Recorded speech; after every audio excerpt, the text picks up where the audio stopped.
visita, digamos, de un gobernador a Puerto de Río hacía bastantes años que no se realizaba. Y la primera vez que estuve yo allá con algunos de los que están aquí presentes, estando de gobernador gracias a la mezcla de generosidad e irresponsabilidad del señor presidente, para citar solamente una anécdota, fuimos a saludar al cura párroco, como era más o menos ritual en las visitas de los gobernadores. Un sacerdote que después murió atrapado en la guerra que todavía azota este país. Fuimos a tocar la puerta de la casa cural y él dijo, yo no estoy para el gobernador, total, no pudimos ni saludarlo. Ese era un poco el ambiente que se vivía. Entonces, cuando el presidente nos prometió acompañarnos en una visita pues, de presidente de la República en una región que estaba viviendo épocas muy turbulentas, estábamos pues muy ilusionados quienes estábamos al frente de la administración departamental.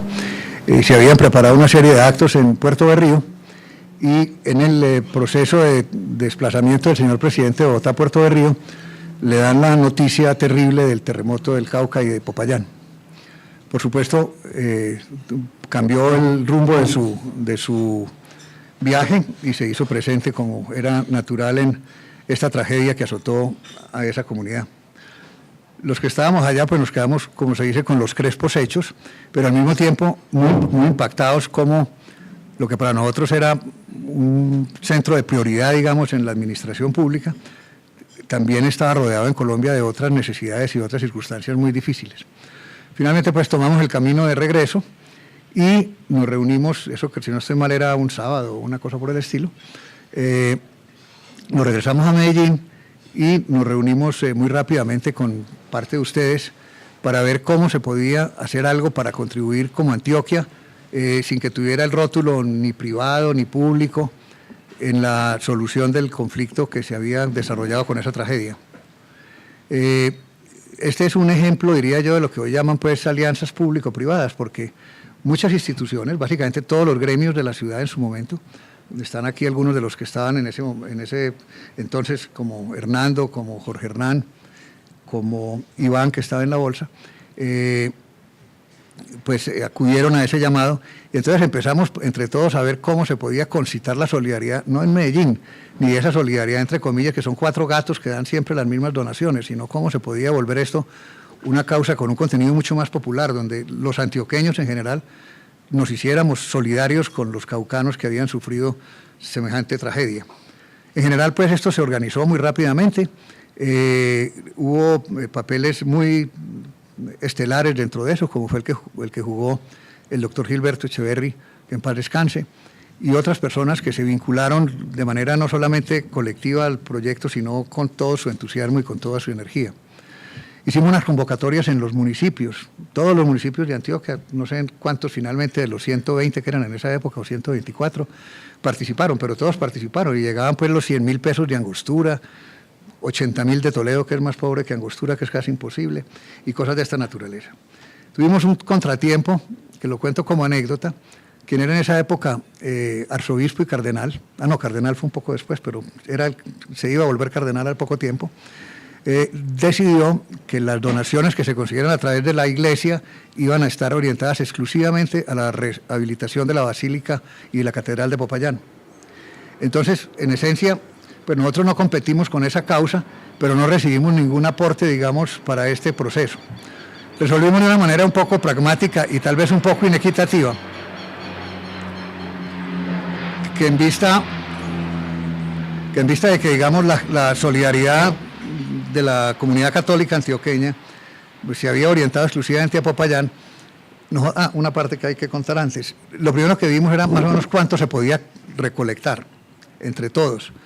Y lo segundo fue entonces dimensionar qué se puede hacer con ese dinero que se recolecte, que se pueda terminar, que se pueda entregar y donde se pueda empezar a ejercer una solidaridad que no es solamente reconstruir una casa, sino lo que se ha convertido en el quehacer de Antioquia Presente, o sea, construir y reconstruir una comunidad.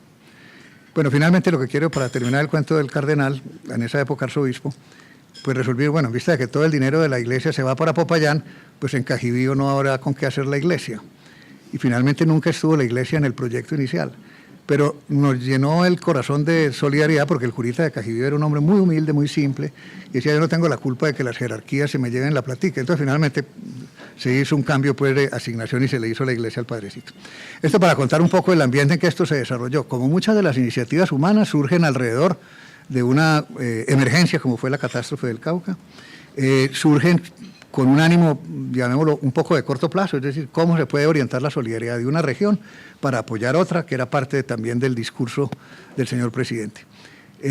Cómo lo que se recoja se puede convertir en una realidad tangible. Y lo más importante, cómo se le puede dar luego cuentas, rendición de cuentas a la comunidad que se hizo con su donación.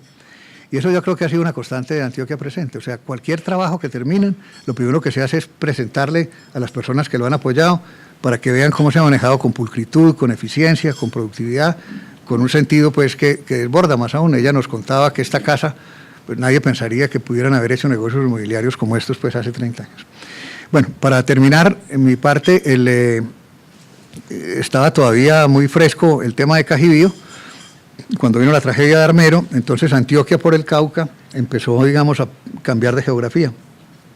Y finalmente Antioquia Presente, con todo lo que nos han explicado del número de viviendas que se han resuelto, el número de comunidades que han participado, los miles de millones, los cientos de miles de millones que han estado invertidos, la pulcritud con que esto se ha manejado, que es lo que hace también que se genere alrededor de Antioquia Presente una solidaridad en el tiempo.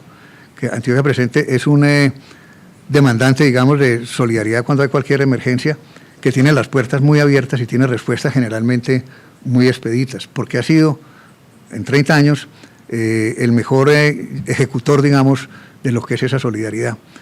Bueno, eso es en esencia. El tema pues da para muchas discusiones. Todos los contertulios que están en esta mesa tienen el don de la palabra, de manera mucho menos que yo, que soy supuestamente el, ¿cómo se llama?, el coordinador, el moderador, pues me quedé pues dando el mal ejemplo de quedarme con la palabra. Bueno, señor presidente, aquí me han sugerido unas preguntas, si quieren las voy haciendo, que nos pueden orientar un poco. Aquí sugiere Margarita que ojalá hablar un poco cuál era el contexto histórico que vivía el país en el año de 1983, cuando usted empezaba su segundo año de gobierno. ¿Ah?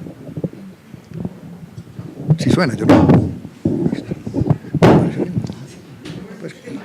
Muchas gracias, Margarita. Nicanor, muchas gracias.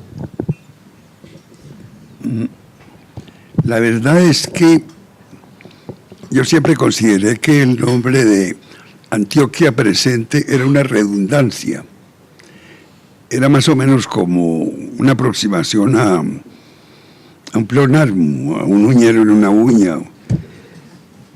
¿Por qué esto que parecería una desmesura antioqueña? Porque en mi larga vida, que no voy a repetir aquí, siempre había una presencia a la cual en ocasiones se le daba el nombre de Antioquia, en otras ocasiones tal otro nombre, poconas ocasiones el nombre de Amagá, porque pues yo no reconocía mucho que hubiera nacido ahí, sino por allá en la montaña arriba. Y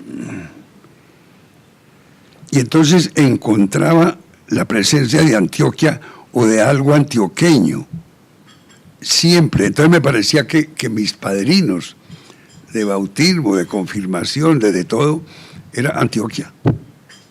Y cuando me expulsaron del seminario de misiones de Yarumal, con toda razón, porque ellos eran aristotélicos y escolásticos, y yo era socrático y platónico, y eso era en griego y en latín, y no nos entendíamos, si no nos entendía.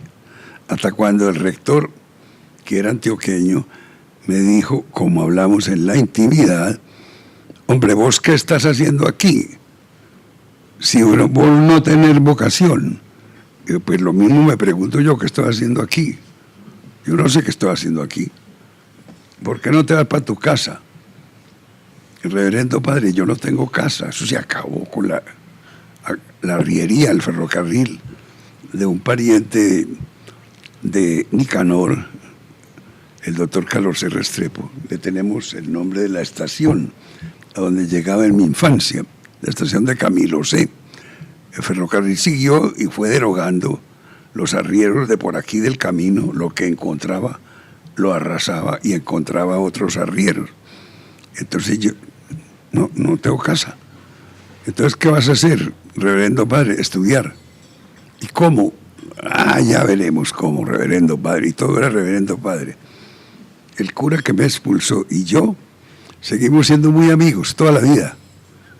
Pero como en un bolero que suelo citar de Agustín Lara, contigo a la distancia. El cura por allá y yo por aquí. Y por allá la escolástica, Iván. Y por aquí los platónicos. Sí. Y ellos, Santo Tomás de Aquino, estudiaron Dux. Y yo Pico de la Mirándola en el Renacimiento. Y Giordano Bruno, todos los heterodoxos. Y eche para adelante. Y entonces siempre me sentía asistido por alguien. O por una sombra. Mejor dicho, el otro día le oí a uno de mis filósofos actuales de cabecera, que es Pía de Córdoba, le oí decir, que le preguntaron, ¿y a usted no le dio miedo? Y ella contestó, vea, cuando llegó el miedo, yo ya me había ido. Pues a mí me ocurría lo mismo, miedo, pero miedo de qué y por qué. No. Era porque yo sentía una presencia, una omnipresencia, que me protegía, que me ayudaba, que me empujaba. Y entonces, eso lo tengo resumido por ahí en unas memorias que no escribiré, pero que comencé y que comienzan así. Saramago me dijo, públicalas, con esa introducción. Tuve la fortuna de nacer sin fortuna, por lo cual, desde mi infancia, soy el director de mi propia orquesta y de luthier, y me improvisaba en todo, pero sentía la omnipresencia de qué será, de lo antioqueño, de la paisamenta, como del no dejarse, de qué Nicanor, el no dejarse. No me dejo. ¿No me dejo de qué? ¿Qué pobreza? Ay, pobreza, no, eso no existe. Esa es una situación mental elemental. Lo que existe es carencia de iniciativas, es dejarse uno, y yo no me dejo. Y entonces siempre Antioquia Presente era para mí una redundancia, es que ahí estaba. Me preguntaron en un seminario en las Europas recientemente, profesor, ¿usted a qué horas estudia? Yo no estudio. ¿Usted no estudia? ¿Por qué no me preguntaban bien yo a qué hora respiro? Yo no respiro, pues está en el contexto de mi existencia, que yo respire o que estudie. Y entonces estudia siempre, le dije, sí, el conocimiento lo encuentro en todas partes, en lo más delicuescente, en lo más inasible, ahí estudio. Antioquia Presente, una redundancia. Entonces, muchas gracias por la introducción del doctor Nicanor. Aquí hay algo del ancian régimen de entonces, el antiguo régimen, ¿no? Presidente, el gobernador y el alcalde.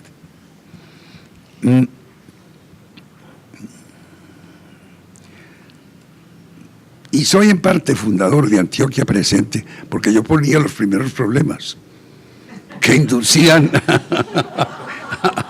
a la búsqueda de soluciones. Y si no, lo que contó Nicanor, que yo venía para Puerto de Rigo, donde teníamos un general un tanto impulsivo, general Faruc. Y de repente, Popayán, eche para Popayán. Y llegar a Popayán y que no se puede aterrizar, pues dele vueltas a la pista a ver al avión presidencial. Y si no, vámonos para Cali. Y allá me vengo en helicóptero y aterrizamos finalmente. Y la anécdota fundamental es que pues la ciudad estaba ya en el suelo, pero todavía se caían edificios. Me dijeron que el que estaba en pie era la Caja Agraria. Pues vamos allá a conversar. Y me dijeron, está Álvaro Pío Valencia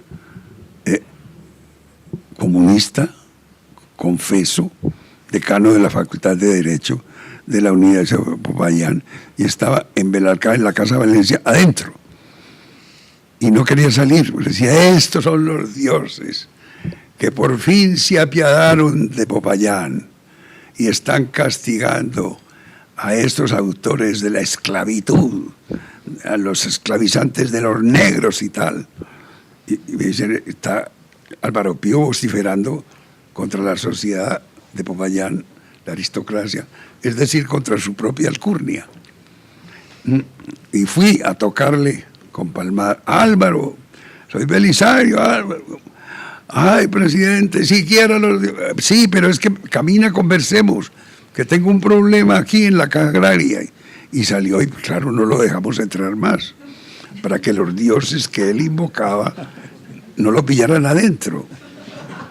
Pero entonces estaba aportando yo materia prima para la preocupación lacerante de Antioquia presente.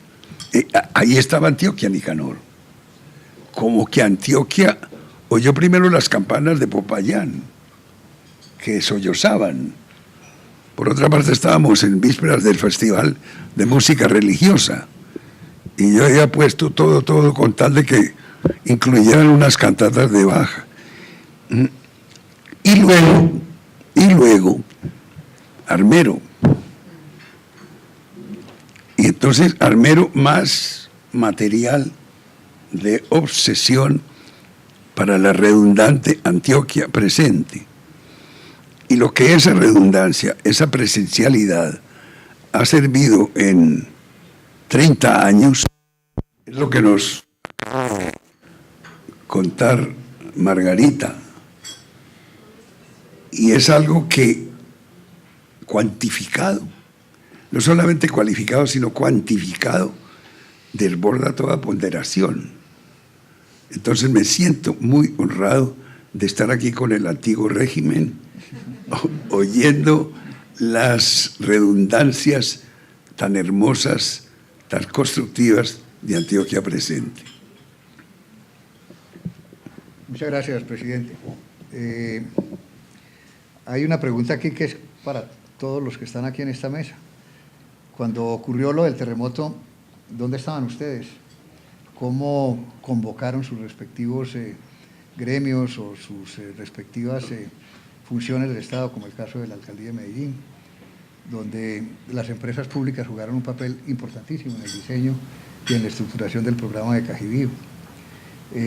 ¿Por qué decidieron todos sumarse a este espíritu, que ya bien lo definió el señor presidente, para reemprender la construcción de un proyecto de un municipio específicamente de Cajibío? Si quieren, al señor alcalde.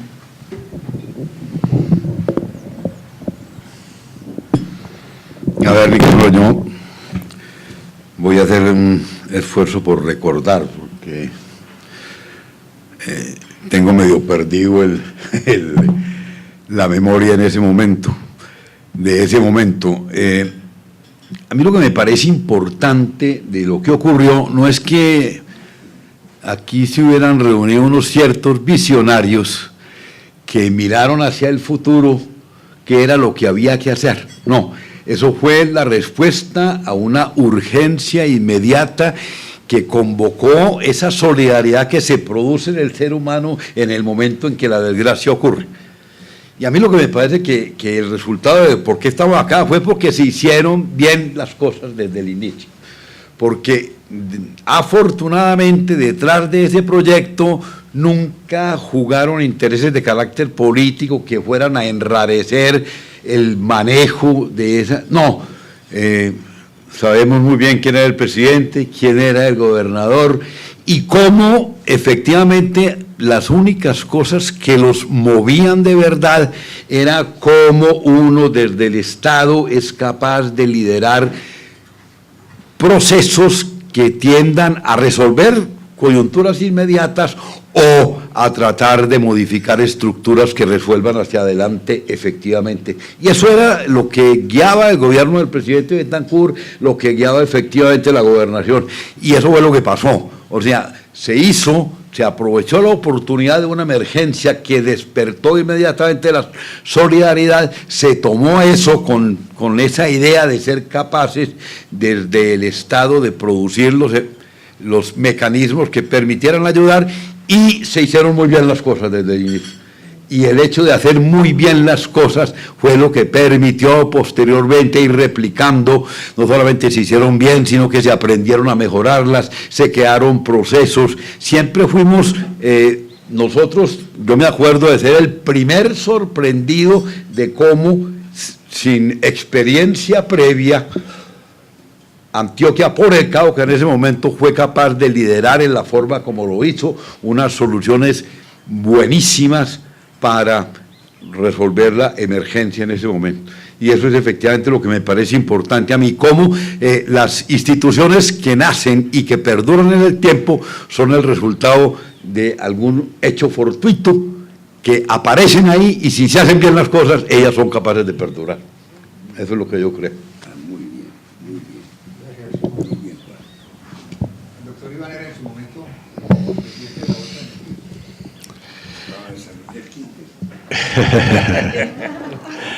Sí, es realmente llegar a este evento con ese rótulo de que estamos cumpliendo 30 años impresiona. El tiempo pasa muy rápido. A ver, yo quisiera hacer estos comentarios. Realmente, como lo dice Juan Felipe, en ese momento hubo una reacción de solidaridad muy normal en nuestra cultura y en nuestro medio. Pero yo le agregaría otros ingredientes. Había una administración y un gobierno en Antioquia, en Medellín, en Colombia,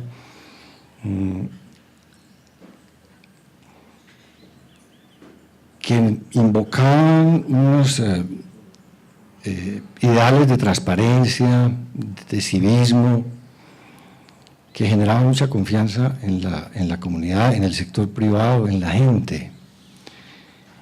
Y entonces la solidaridad convocada desde ese liderazgo del gobierno era muy fácil de expresar en la medida en que todo el mundo tenía la tranquilidad de que esos recursos iban a utilizarse bien, y en la medida en que lo que inspiraba a la fundación de Antioquia Presente eran valores éticos sinceros que por su calidad y por su categoría como valores tenían que perdurar. Sí, fue realmente una expresión de solidaridad en un ambiente de transparencia que convocó y que movilizó esfuerzos muy importantes y voluntades muy importantes en Antioquia. Yo quisiera agregarle a esto otros elementos. En aquella época, por supuesto que catástrofes ha tenido la humanidad a lo largo de toda su historia. Sin embargo, todavía en Colombia la catástrofe era una expresión de la fatalidad, no era una expresión de la lógica del planeta, de la lógica del medio ambiente, de ciertas realidades sociales, demográficas, en fin. La fatalidad básicamente era como la conexión que había en el intento de entender qué pasaba cuando ocurrían cosas como tan trágicas como la de ese terremoto de Popayán. Sin embargo, con el tiempo, con todo este tema del calentamiento del planeta, con toda esta movilización impresionante demográfica de los desplazamientos, el crecimiento tremendo de las ciudades, incontenible, ya la tragedia no está asociada a la fatalidad y ya es un asunto de la inteligencia, es un asunto de la cultura, del gobierno, del gobernante, de la sociedad, prepararse para la catástrofe. La catástrofe es un evento que está ahí siempre en las puertas, sobre todo en las grandes ciudades, que han crecido de una forma no solamente inusitada, sino irresponsable desde el punto de vista de la ocupación de predios. Yo tuve la desgracia de haber vivido el terremoto del eje cafetero. Yo soy de Pereira, como ustedes saben, y me correspondió, lo hice con un enorme gusto cívico, pues dirigir la reconstrucción de Pereira. Eso que ocurrió allá es una cosa terrible y en muy buena parte, repito, fruto de un desarrollo urbano irresponsable. Pero ¿a dónde voy? Voy a decir lo siguiente, lo que quiero decir para terminar es lo siguiente. Hoy Antioquia Presente no solamente es una expresión de la solidaridad, sino que es una expresión de la inteligencia contemporánea, de la capacidad previsora de nuestra institucionalidad social. Estamos preparados para responder a muchas situaciones y Antioquia Presente es un instrumento clave, digamos, de esa institucionalidad y de ese equipamiento social para responder a la catástrofe, para responder a situaciones impredecibles como las que se han vivido en los últimos tiempos con las inundaciones de pocos años atrás. Entonces es solidaridad, es inteligencia y es un acumulado de experiencia, de conocimiento. Antioquia Presente hoy, en la realidad contemporánea, es un patrimonio extraordinario de Antioquia y de Colombia. Eso quería decir. Gracias. Gracias.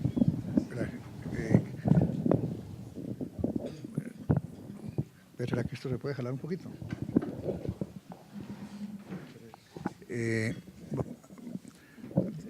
El papel que jugaron los aliados, digamos, en este propósito de solidaridad del sector privado, del sector gremial, fue muy importante.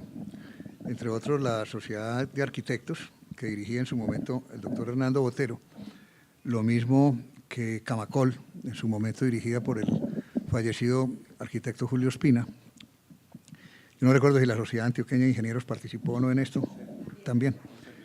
Sí, entonces, con Sergio. En todo caso, las entidades gremiales especializadas, digamos, en los temas urbanísticos y de hábitat, etcétera, fueron muy importantes porque en el espíritu de Antioquia por el Cauca, como se llamaba, había ciertos elementos que ya han resaltado muy bien el señor presidente, el doctor Juan Felipe, el doctor Iván. Uno muy importante era tratar de hacer las cosas bien hechas, no solamente desde el punto de vista de rendición de cuentas, etcétera, sino que fueran soluciones que contribuyeran también, digamos, al aprendizaje de la sociedad y a su mejor bienestar. Fue entonces también otro elemento que inspiró esto, es que la solidaridad no era, digamos, caridad en el sentido literal de la palabra, sino era más bien participación en la búsqueda de una solución colectiva en la cual se involucraban, digamos, la comunidad. Eso era muy importante dentro de ese concepto. Entonces, yo creo que surge de todo esto el espíritu que después fue Antioquia Presente, que es construir comunidad, y resulta muy importante saber cómo las asociaciones profesionales, como mencioné, Sociedad de Arquitectos, Sociedad Antioqueña de Ingenieros, Camacol, jugaron un papel muy importante porque fueron quienes aportaron, digamos, la orientación en el aspecto de reconstrucción urbana, que era la primera vez, pues, nosotros, la solidaridad, como bien decía Juan Felipe, es algo que surge inmediatamente al instante siguiente de la catástrofe, pero es como el duelo, que se va, digamos, amortizando también o se va diluyendo. Entonces, pues ya cuando estaba la convocatoria, ¿qué hacía Antioquia Presente, Antioquia por el Cauca en su momento, para poder empezar realmente una vez identificado el municipio? Porque se fueron a visitar varios lugares del Cauca, tratando de acomodar, como dije atrás, que los recaudos que se habían logrado fueran suficientes para terminar el proceso. pero nos encontrábamos ya entonces cómo ejecutarlo. En eso fue muy importante lo que Hernando nos puede seguramente testimoniar de lo que fue el papel de esas asociaciones. A mí se me está yendo la memoria también. Pero bueno, vea, yo creo que lo más importante de esa experiencia fue lo que acabas de decir. Es decir, no se trataba de regalar cosas, se trataba de crear una forma de trabajo y de trabajo con la comunidad, en la cual la comunidad hacía parte, y se escogió Cajibío porque era la forma de hacerlo. En Popayán, en ese momento, con los recursos que teníamos, y después de que la iglesia no quiso dar un peso, no había manera de ayudar en Popayán.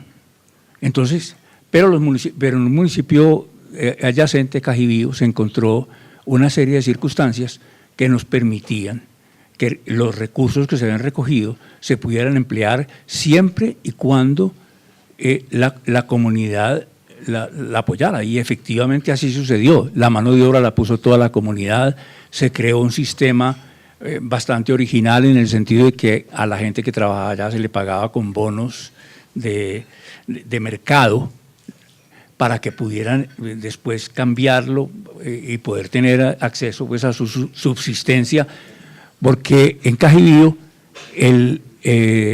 creo que la fuente principal de ingresos de la gente eran pues agricultores, ¿no es cierto? Y mucha parte de lo que tenían o del trabajo se perdió precisamente a consecuencia del terremoto. Participaron en esto las señoras, los niños, los que tenían alguna experiencia de construcción y un poquito de personal de afuera que tenía pues esa experiencia, que era el que lo manejaba, con aportes verdaderamente muy significativos, como el de empresas públicas, que fue el que hizo el trazado de la red. Para hacerles, aquí están las casitas de Cajibío, las primeras que se hicieron. Un diseño muy elemental, pero hubo varias cosas para destacar. Primero, la malla urbana no se cambió para nada. Las casas que se derruyeron estaban, pues lógicamente, dando frente a la calle. Entonces, una de las cosas que se nos ocurrió fue hacer las casas atrás de la casa que ya estaba tumbada. Eso implicaba que algún día la casa original se acaba de destruir y le quedaba forma de crecer hacia adelante, ¿no es cierto? De dotar con redes de acueducto, con redes de alcantarillado y con redes eléctricas a toda la parte urbana. Se construyó, no recuerdo si con el concurso de la Embajada de Suiza, no sé si te acordás, Nicanor, un tanque elevado para recoger agua, y en fin, bueno, muy bien. La comunidad no hacía el aporte de trabajo para su casa, sino para todas las casas, ¿no es cierto? Las señoras, por ejemplo, tenían establecido en lo que antes, al lado de lo que era antes la iglesia, la iglesia que se cayó, pusieron la manera de hacer las vigas. Ellas armaban las vigas en la misma, pues en una ramada, ¿no es cierto? Y eran para todas las casas. Se iban haciendo, iban saliendo, y había quien no tenía más experiencia, y ese era el que hacía los huecos de todas las fundaciones. Pues después llegaban los oficiales. Las cosas eran en un sentido muy modestas, pero se logró hacerlo, y yo creo que ese es el gran aporte, a la gran experiencia de Cajibío, que nos dimos cuenta de que las cosas regaladas no sirven para nada, que cuando la comunidad interviene y hace lo propio colabora en la solución de los problemas, hay un sentido de pertenencia que finalmente hace que todas las cosas funcionen, y yo creo que ese es el espíritu que ha seguido Antioquia Presente. El testimonio del doctor Jorge Hernán Pinear creo que resulta muy importante, porque En su momento él era director de Augura. Como todos sabemos, la Asociación pues, de Agricultores y Ganaderos de Urabá, pues Urabá es una región que en su momento también vivía grandes desafíos, tenía grandes dificultades, mucha inequidad, mucha pobreza. Y este era un sector, digamos, de la sociedad antioqueña en Urabá que estaba al frente, digamos, de todos los temas agroindustriales, que estaba en todo ese proceso de generación, digamos, de riqueza que fue Urabá. Pero resulta muy elocuente que estos agricultores y ganaderos, porque no fueron solamente ellos, porque también conseguimos dinero en San Pedro de Urabá y en Mulatos y en bueno, Carepa ya era parte, digamos, de la zona bananera, pero en muchos de los, en Necoclí, todos estos pequeños municipios muy pobres de ellos en Urabá, contribuyeron de alguna manera. O sea, como digamos ese sentido de solidaridad desborda un poco las fronteras, porque Urabá, de alguna manera, su relación con el Cauca es pues epistemológica, si se puede decir de alguna manera. De tal manera que es interesante ver cómo logran invocar, digamos, la solidaridad de un sector empresarial y de un sector social como era Urabá, en un momento que tenía a su turno y al frente muchas dificultades para hacerse presente en este proyecto. Muchas gracias, Nicanor. Sí, como dice el doctor Nicanor, Urabá en alguna forma en ese momento, y aún hoy en día, tiene una problemática social bastante compleja. Y no solamente por los problemas sociales implícitos por un rápido crecimiento, especialmente por la implantación de la zona bananera desde los años 65, 70 más o menos, que empezó la zona de Urabá, sino también por el retraso en la infraestructura física para resolver los problemas de la zona. Así que ha sido una zona supremamente conflictiva, fue supremamente conflictiva y aún lo es, supremamente conflictiva. Sin embargo, los empresarios que en ese momento hacían parte de Augura, que eran básicamente los productores bananeros, era una asociación que no tenía carácter nacional como lo tiene hoy en día, sino que tenía carácter únicamente regional. Los empresarios se solidarizaron a través pues, de la gerencia con la gobernación de Antioquia en el propósito de la creación de Antioquia por el Cauca. Era casi que de sentido común en ese momento aceptar el llamado y poner de lado cualquier otra necesidad propia de su propia región para darle prioridad a una región que estaba sufriendo pues, los embates de la naturaleza. Nos dio, como decía ahora el doctor Iván, nos dio supremamente tranquilidad el hecho de que el gobierno nacional y el gobierno departamental le diera muchísima transferencia a la utilización de los recursos. Eso fue un elemento absolutamente clave, absolutamente definitivo para uno participar en la creación de una entidad de esta naturaleza. Dar dinero para obras de caridad o para obras de ayuda, para obras de... No es fácil cuando no hay tranquilidad y confianza de que los recursos van a ser bien utilizados.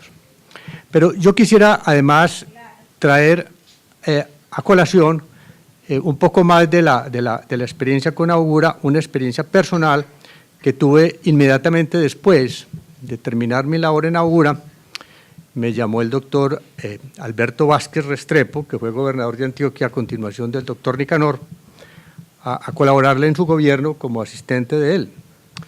Y allí pues, nos tocó la desgracia de Armero. Precisamente estando en la gobernación de Antioquia nos tocó la desgracia de Armero y lo que eso implicó pues, para todo el país. Doctor Betancur, usted como presidente de la República.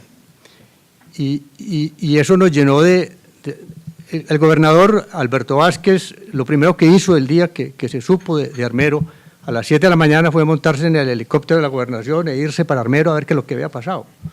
Yo lo acompañé en esa aventura, a ver aquel espectáculo tan dantesco, tan impresionante, que nunca se le borrará a uno pues, de la imagen, ¿no? Viendo aquellas, cuando todavía no había llegado ninguna asistencia pública. Y desde ese momento el gobernador pues, le dio prioridad a buscar ayudas, qué forma se podían canalizar ayudas para Armero. Y obviamente el mecanismo ideal, idóneo para eso ya estaba creado. Antioquia por el Cauca, que había acabado de cambiar de nombre por Antioquia Presente. no recuerdo exactamente en qué momento cambió de nombre, pero en ese momento entonces ya teníamos el mecanismo adecuado, tenía la experiencia con el Cauca, tenía el personal capacitado, el doctor Gabriel Jaime Giraldo, arquitecto de amplísimo conocimiento ya con el problema que había afrontado en el Cauca y con un personal que lo apoyaba. Nos fuimos para Armero, para Lérida, primero a atender a las personas con carpas y con todo lo de primera necesidad y con todas las frazadas. En la gobernación hacíamos la recolección de cosas de todas las industrias y de todo el mundo que quisiera colaborar y lo canalizábamos a través de Antioquia Presente. Y posteriormente entonces ya vino la construcción del barrio en Lérida, pues liderado por Antioquia Presente, ¿no? Que fue una labor extraordinaria. O sea, yo diría que en ese momento se consolidó realmente la institución y la lanzó a lo que es hoy en día. Muchas gracias. Mira, como todas las cosas, pues cuando están hechas aparentemente son lógicas y fáciles. Sin embargo, para poder darle contenido legal y que por hacer bien no termináramos todos pues pagando largas condenas, hubo un punto muy importante que era, digamos, la legalidad de todo lo que se estaba emprendiendo, porque finalmente eran pues instituciones del sector público, el municipio de Medellín, el departamento de Antioquia, otras instituciones del departamento de Antioquia, creo que había otros municipios fuera del de Medellín, y otros departamentos, claro, Quindío y Risaralda, había sector privado, había ciudadanos de carne y hueso que estaban participando, de manera que cómo se logra, digamos, armonizar todo esto en términos también muy, muy rápidos y también muy eficaces desde el punto de vista de la legalidad, porque todos hemos disfrutado de una larga libertad. No solamente se cumplió con la tarea, sino que no estuvimos a punto. Entonces valía la pena que Jaime Arrula, que era el secretario general, expresidente de la Corte Suprema de Justicia, nos relatara cómo se le dio, digamos, el contenido jurídico a la criatura para... Pues ya te pasan esto, espérate, verás. Te pasamos esto de Jaime, si quieres. Tres cosas nada más para no atormentarlos. Una precisión, una anécdota y un plagio. Plagio. Bueno, la precisión, sí. Había una angustia porque había mucho dinero público. Y habíamos hecho hacía poco las cuentas de lo que se demoraba en el sector público, la idea y el primer ladrillo. Y transcurrían meses por la contratación pública, por todo aquello. Entonces no nos servía el esquema de que nosotros manejáramos las platas. Y grandes platas venían del municipio, de EPM, de la gobernación, del sector público y del sector privado. Entonces había que buscar una mezcolanza que le diera agilidad a eso. Se nos ocurrió que la más rápida eran las que firmaba Nicanor, porque las corporaciones, la personería jurídica la reconoce el gobernador. Entonces dijimos, no, es que usted no hay no que la haga. Entonces hicimos los estatutos y eso fue de inmediato. Al otro día ya estábamos girando sin tener que supeditarnos a las angustias del decreto 222 de la contratación estatal de la época. Y con eso pues le dimos a los recursos flujo inmediato. Había que precisar que participaron también otros departamentos, Risaralda y Quindío. Apenas vieron que Antioquia estaba organizada, entonces el aporte presidente fue de Antioquia la Grande, correcto, en toda esta cosa. Hubo otra precisión, esto no era sino para lo de Cajibío, para lo de Popayán. Cuando ya se hizo la cosa empezamos la tarea de liquidar el tema. La idea era liquidar la corporación que ya había cumplido su cometido. Y ahí es cuando en ese ya habíamos salido nosotros, pero seguíamos vinculados a la Junta Directiva. Entonces ya estábamos en la tarea de liquidar y apareció lo de Armero. Ahí es donde surge la idea de cambiémosle el nombre, porque antes se llamaba Antioquia por el Cauca, y ya dejémoslo Antioquia Presente porque los desastres van a seguir viniendo a cada rato. Y ya se enfocó esa filosofía, que fue la filosofía más maravillosa. Hoy a lo mejor nos hagan un juicio las damas, que la campaña tenía un defecto de género. El hombre reconstruye su pueblo, y no la podríamos poner así. Entonces ya habría que tal. Eso en las precisiones. En las anécdotas estuvimos al punto de ser encanados absolutamente todos, junta directiva y director ejecutivo. Una vez me llama Gabriel Jaime, y creo que Gilberto, desesperado. Oiga, que nos abrieron una investigación criminal en Popayán. Bueno, entonces yo me voy para allá a ver qué es lo que pasa a toda la junta. Tremenda investigación. Llamo yo a era una juez de instrucción criminal en la época, y le digo, ¿qué pasó? No, daño en cosa ajena, hubo un denuncio y se está investigando, y de pronto llamamos indagatoria. Bueno, entonces, ¿qué pasó? Entonces yo me fui con Gabriel Jaime. Llegamos allá a Cajibío, y fue que el bendito alcantarillado del pueblo lo pasaron por la finca de un señor que se llamaba El Encanto. Y yo no sé qué le pasó a ese alcantarillado, que la conclusión a la que llegamos de la GMI era que había que cambiarle de nombre, la cloaca o lo que fuera, pero ya no podía seguir llamando. Olía a demonio herido la tal finca, oiga, no se podía caminar.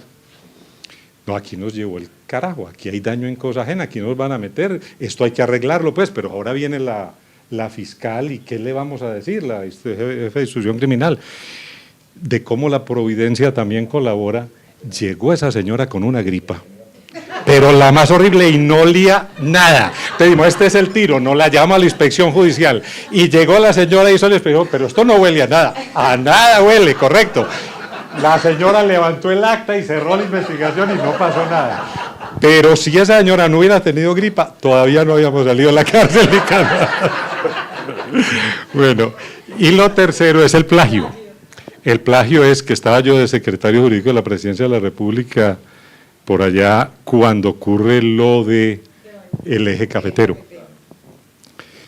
Y el mismo problema, pero ya era el doctor Villegas allá de la ANDI, el presidente, ya nosotros sabíamos cómo se hacía la cosa. Entonces llegó el director de planeación, que era el doctor Jaime, bueno, no me acuerdo yo. ¿Cómo? Jaime Ruiz era el director y llegó con unas ideas para manejar eso. Yo le dije al presidente, mire, eso no es por ahí, nosotros ya en Antioquia hicimos eso. Entonces diga, ¿cómo lo hace? Entonces llamé a Gabriel Jaime y les expusimos cómo habíamos hecho todo el tema aquí en Antioquia cuando la Antioquia Presente, y obviamente aprobaron el esquema. Y lo que hicimos para la reconstrucción del eje cafetero fue una copia exacta de lo que habíamos hecho en Antioquia Presente, con el único problema que el carcelazo sí funcionó y al pobre Manuel Santiago lo metieron, pero también lo sacamos. Entonces, era eso, doctor Nicanor. Muchas gracias. Muchas gracias. Pero de todas maneras, pues, valga decirlo que el doctor Gilberto, que era en su momento el presidente de ProAntioquia, se jugó en esto, pues, pero de principio a fin, como se le apuntaba a todas las causas, y qué bueno que ese reconocimiento se puede hacer, se ha hecho pues varias veces, pero que 30 años después se puede hacer aquí en presencia de Marta Inés. Es mucho lo que agradecemos a ese hombre que tanto hizo por esta corporación, pero por Antioquia y por el país. En realidad, alrededor de Antioquia Presente, pues ya se han dicho pues muchos de los alcances, del sentido, de la perdurabilidad de esta iniciativa, de lo que ha sido el constante aprendizaje a lo largo del proceso y del tiempo, como lo que están haciendo ahora en esta investigación que anunciaba Margarita. Creo que también en el pasado hicieron otra cosa para participar en un tema con el Banco Mundial, si no estoy mal, o sea, Antioquia Presente no solamente pues ha cumplido su tarea, sino que se ha convertido también en un motor, digamos, de iniciativas, en un motor de conocimiento que ha permitido a otras instituciones, al país mismo, como bien decía Jaime al contar la reconstrucción del eje cafetero, pues tomar de este modelo pues muchas enseñanzas. Uno se pregunta entonces, en el horizonte, ¿qué puede esperarnos de una iniciativa de estas? Han cumplido con otro tema en el cual a mí me gusta enfatizar, que yo creo que muy buena parte del secreto es la rendición de cuentas. En otras palabras, hasta el último donante de 50 pesos en Angostura en 1983 sabe en qué quedaron sus 50 pesos. Es parte de un ladrillo en Cajibío, es parte del acueducto maloliente pues, del Encanto. En fin, alguna cosa, pero de todas maneras está invertido en beneficio de otros. El presidente, que es además de historiador y de conocedor como nadie de lo que es nuestra realidad y nuestro país y nuestra región en particular, pues también tiene en su haber la condición de ser un visionario, un hombre que ha sido capaz siempre de mirar un país distinto al que nos ha tocado vivir, un país que haciendo unos esfuerzos podría ser mucho mejor para todos, más incluyente, etcétera. Pues de hecho, pues va a ser, bueno, ya hace más de 30 años, 30 y algo, 30 y medio, donde él dio unos pasos que 30 años largos después Colombia sigue tratando de profundizar, a ver si algún día somos capaces, por lo menos, de ponerle el dique a esta historia, donde prácticamente todos los que estamos acá no hemos vivido nunca un país distinto que un país conflictivo, un país enfrentado, un país con tanta riqueza, con seres humanos tan maravillosos como los colombianos, enfrascado pues en un conflicto de vieja data que lo único que ha hecho es producir víctimas, atraso, dolor y muerte. De manera que cuando él empezaba su gobierno, en el año de 1982, yo no recuerdo nunca haber visto, digamos, una solidaridad en un término tan complejo como son los impuestos. Él lo primero que hizo fue decir, para arreglar todos los problemas que tenemos en Colombia hay que hacer un esfuerzo muy grande, y vino una reforma tributaria muy, muy cuantiosa, aplaudida. Yo es la primera vez que veo pues que alguien aplaude un impuesto, pero de todas maneras el país se sintió absolutamente convocado por el señor presidente Betancur, y esa reforma pasó. Se produjeron reformas pues de un contenido legal y una profundidad que hoy están en discusión, de si se puede, si no se puede, el conflicto entre el perdón y la justicia, etcétera. La ley 35 de 1982 fue digamos, una especie de cisma en términos de reconciliación. Eso abrió unas puertas sin límite. Lamentablemente no lo aprovecharon los violentos. De todas maneras, fue un primer paso en una dirección pues, muy importante, que también coincide con todas las épocas en las que estamos desarrollando esta memoria. Pero repito que el presidente Betancur, que además pues, de estadista y además de historiador, además de poeta, además de un hombre lleno de sensibilidad y de conocimientos, ¿qué piensa usted, señor presidente, que podrá hacer o qué debe hacerse para que el horizonte, digamos, de una institución como Antioquia Presente pueda no solamente preservarse y mantenerse, sino ampliarse, que esto se convierta en un instrumento para convocar la solidaridad de los colombianos, no solamente en temas de reconstrucción física, sino lo que vamos a tener entre manos seguramente, que es de reconstrucción humana, de perdón, de justicia, de olvido, de armonizar todos esos temas? ¿Cómo puede una institución de estas, pues que también hace violines o patrocina la confección, la confección de los violines, que tiene esta niña que nos contaba Margarita, muy humilde, que era una vendedora de frutas en la terminal del sur, que se llama Alejandra, si no estoy mal, ¿para qué dijeron? Que era una niña que vendía frutas, hija de un conductor de taxi y de una madre cabeza de hogar, cabeza de hogar no, pero ama de casa, más pobre que Merejo, con una ignorancia fenomenal. Y esta niña hoy es maestra luthier en Alemania, se fue a Cremona, en fin, ha hecho un montón de cosas, y todo eso surge de esto. O sea, que alrededor de Antioquia Presente no solamente es el tema pues, de reconstruir la comunidad, de que la comunidad se ocupa de sí misma, de superar los conflictos y los problemas, sino que además alrededor de esto hay una filosofía y hay una iniciativa que seguramente puede contribuir mucho también en otras tareas pendientes que tiene la República. No sé si la pregunta es muy ingenua o es muy estúpida, pero de todas maneras, presidente, bueno que usted pudiera imaginarse y decirnos... Aunque no vengo preparado y saco mi discurso. El alcalde de pueblo.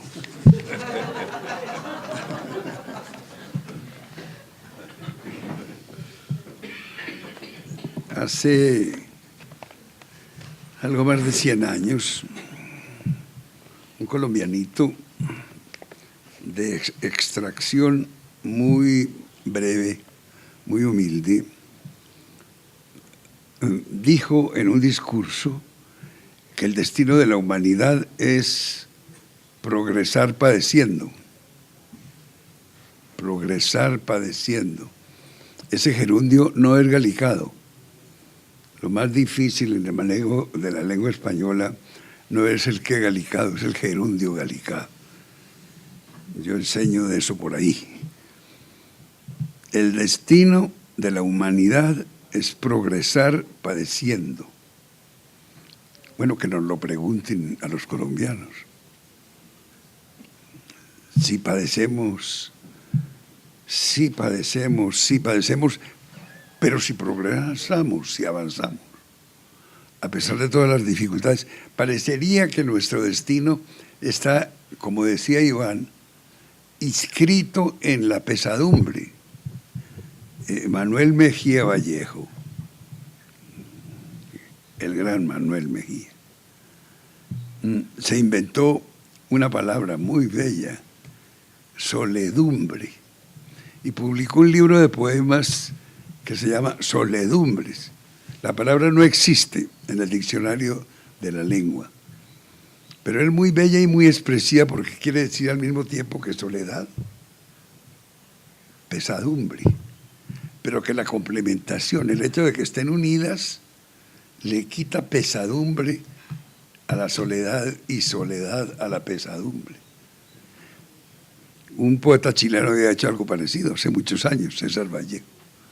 Publicó un hermoso libro revolucionario, se llama Trilce. Tengo un ejemplar Príncipe con dedicatoria de Vallejo, no a mí, sino a otros poetas. Tristeza y dulzura, triste y dulce, Trilce. Y el destino de la humanidad progresar padeciendo en medio de soledades y de pesadumbres, o de tristeza y de dulzura. Desde el comienzo de los siglos, de lo cual se tenga memoria, los seres humanos apelábamos a las divinidades, porque esa soledad y esa pesadumbre, y esas tristezas, y esos dolores, como que estaban inscritos dentro de la propia naturaleza humana. Y esa naturaleza humana se sentía incapaz por ella misma de resolver esas conflictividades, por lo cual apelábamos a los dioses. Apelaban en la antigüedad a los dioses. Todo Heródoto, el gran historiador griego, todo Heródoto recoge esas vicisitudes. Antes de salir en la guerra de Troya narrada por Homero, antes de salir Aquiles Pierligeros, el gran héroe griego, antes de salir para el combate final, pues fue y recogió a su amigo, habían salido del closet ya, se llamaba Patroclo, y se fue con Patroclo a la batalla, y ganaron la batalla, pero no por el coraje mismo, sino por la invocación a los dioses. Y los troyanos, para defender a Troya, también invocaban a los dioses, porque había dioses para los unos y para los otros. Yo tengo mi propio Dios por ahí guardado. Sí, mi propio Dios es uno que floreció, que existió en el noreste del África, por allá en Libia, y se llamaba Anteo, y recobraba su coraje cuando pisaba la tierra. Así que yo llego aquí al aeropuerto del Río Negro y me crezco. Sí, sin la menor duda. Y entonces lo que hacían los dioses enemigos era que lo mantenían alto del suelo. Como en la metáfora, ese se creía alto del suelo. Porque alto del suelo no tenía coraje, no tenía fuerza. Pues yo imito a Anteo. Y dando un gran salto adelante, llega el cristianismo y el cristianismo hace lo mismo. Invoca a Dios para resolver sus problemas. En la catedral de Aquisgrán, en Alemania Occidental, la catedral gótica en piedra muy bella, en el coro entra uno y unas escalinatas en piedra, todo gótico. Hay una silla en la cual Carlomagno se arrodillaba, una silla en piedra gótica. Me he arrodillado muchas veces en ella. Carlomagno regresaba de sus triunfantes batallas y se iba allá, a esa catedral, a invocar la asistencia de los dioses. Se llamaba la soledad teocéntrica porque giraba en torno a Dios.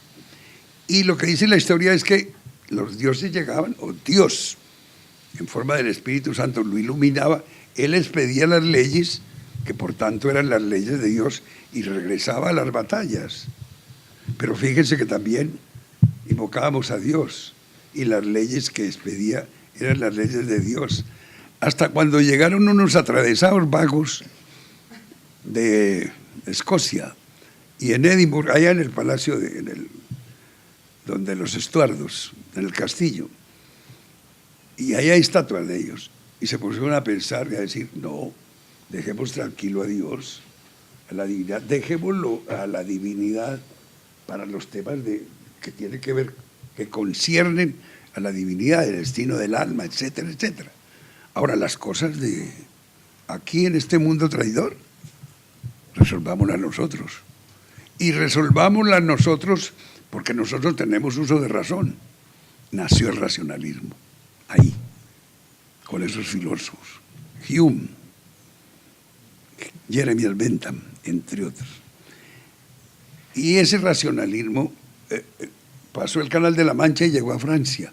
Y en Francia estaban unos señores de los cuales Nicanor ha estado muy próximo a los enciclopedistas, D'Alembert, Voltaire, Rousseau, Montesquieu. Y esos recibieron el legado que llegaba de Escocia, la razón. Y al mismo tiempo, por esos días, había nacido en un pueblito de Alemania llamado Königsberg, había nacido un señor de la clase media, papá comerciante, medio médico, se llamaba Kant. Y entonces Kant dijo, sí, es que la razón es la que tiene la capacidad de discernir. Y escribió la crítica de la razón pura y la crítica de la razón práctica para apuntar en los defectos que la vigencia de la razón tenía y que se debían corregir. Pues a nosotros nos llegó el racionalismo a través de la Ilustración, todos esos movimientos de la razón se llamaban finalmente la Ilustración y muchos libros sobre ellos. ¿Y quién los trajo? Don José Celestino Mutis en la expedición botánica. Los virreyes querían venirse para América, pero estaban muertos del susto de venirse a América porque ya había cronistas de Indias que habían regresado. Los llamaban en España los indianos. Existían ellos que ya habían hecho relatos sobre lo que era la cosa en América. Lo real maravilloso. Lo real maravilloso, pero los patagones y las patagonas y las mujeres del Amazonas que se cortaban los pechos para disparar mejor el arco.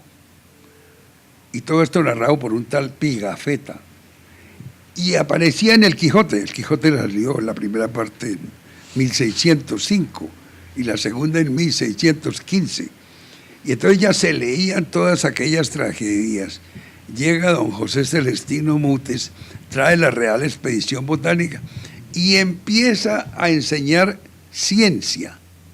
Antes enseñar ciencia, en la cual y para la cual la responsabilidad se asignaba ya no a los dioses, ya no a Dios, sino a la razón. Era vedado por la monarquía de los Borbones, que eran cristianos católicos.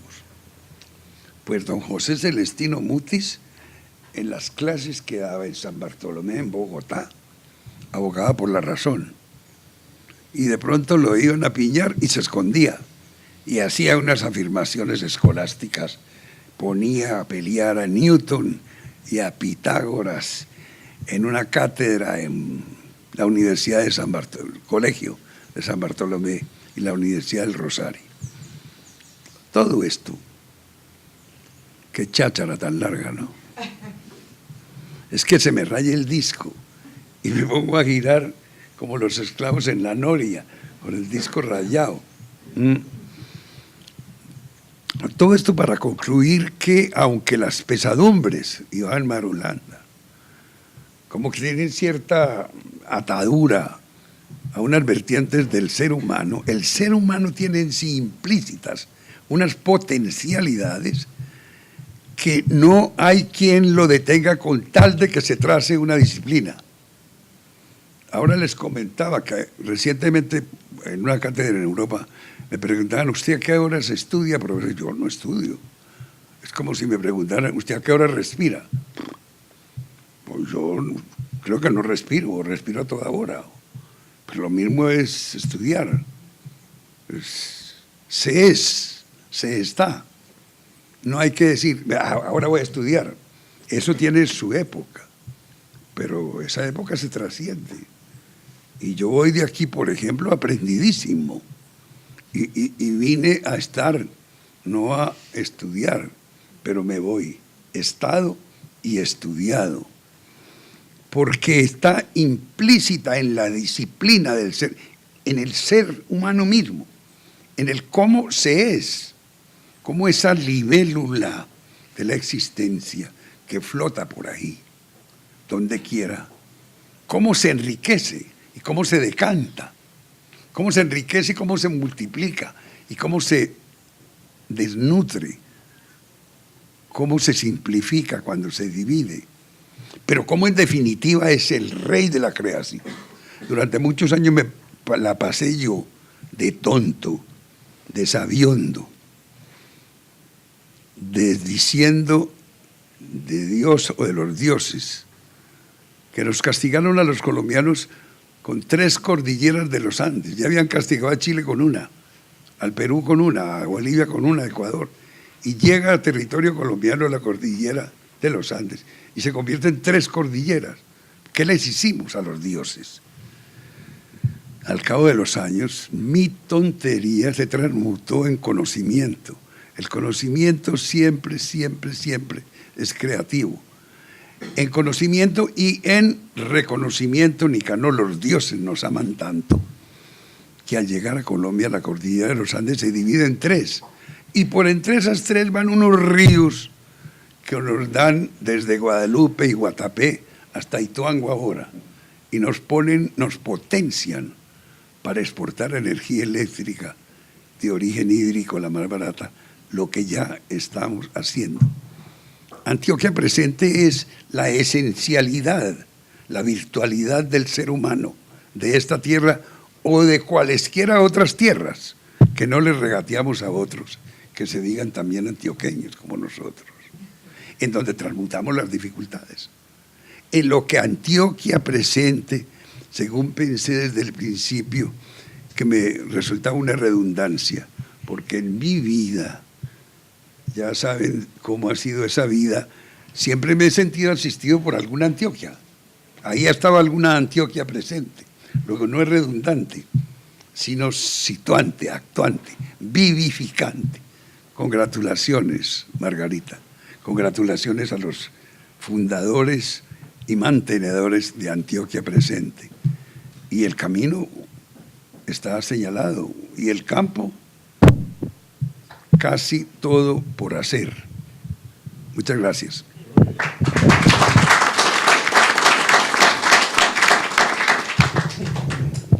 Presidente, muchas gracias a todos ustedes, muy amables por habernos acompañado en esta invitación, también al estilo Antioquia Presente, que es llena de sencillez, pero de afecto, de calor, de amistad, que es una forma también donde se utiliza el lenguaje del reconocimiento y de la gratitud de una manera discreta y de una manera adulta.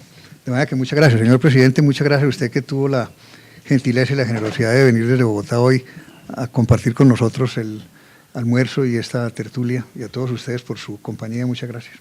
Margarita, a ti por la invitación.